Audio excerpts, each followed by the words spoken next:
This is the task 8 of the Sparks Foundation GRIP program tasks that were given in the data science and business analytics section of the uh, program. In this task, we were supposed to do a timeline analysis of COVID-19 and visually represent the findings on some software such as Tableau or Power BL.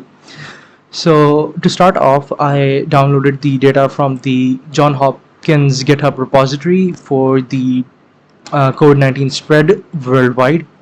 From this, I extracted the data particularly for Pakistan using Python, and this was used for my initial work on Tableau. Here is the dashboard I have made using Tableau. It's a basic animation dashboard that has graphs representing different cases, such as you can see on the left side of the screen. These two graphs show the new cases and total deaths of every month of the year.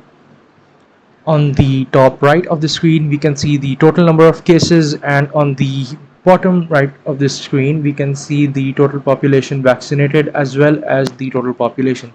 The blue lines represent the total population, while the orange bars represent the people vaccinated.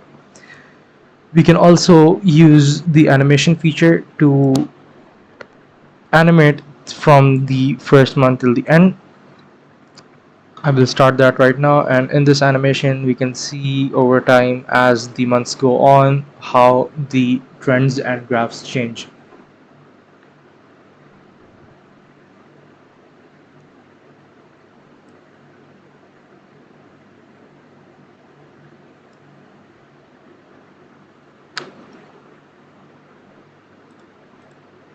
So this was the Tableau dashboard that I had created, a simple one.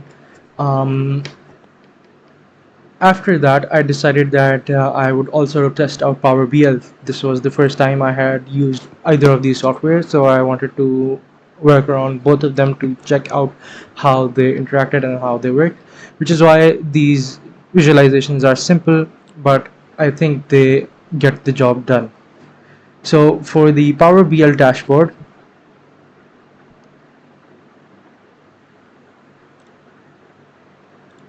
here it is. I used data extracted from the web from the worldmeters.info/coronavirus page. Here they have tables showcasing all the data for COVID-19 worldwide, and so I used this to make a worldwide dashboard for multiple different visualizations. As you can see on the top, there is a bar that shows the total cases, the serious cases, the recovered and active cases, and the total deaths.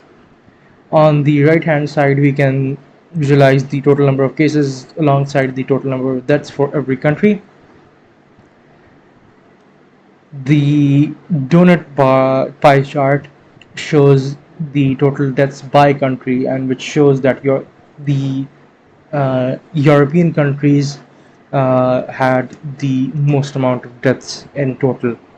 However, if considering a single country, North America was had the highest number of deaths.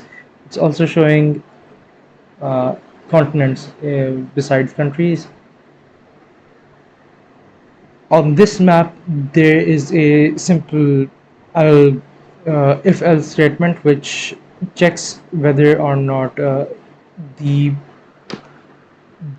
infection rate per million is above a certain number. If it is, depending on what the infection rate per million is, it categorizes each country as high risk, low risk, or medium, which shows that with the infection rate in the US right now, it's relatively low risk. However, in other countries, there's high risk, such as in India and in Pakistan. This chart right here shows the population with the total tests done in the country, which also shows, which gives us an idea of how many tests have been done by people according to their population.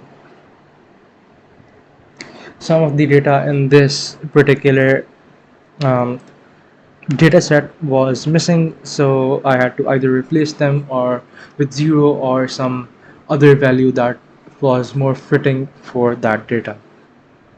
So this was my submission for the eighth task, which was timeline analysis of COVID-19.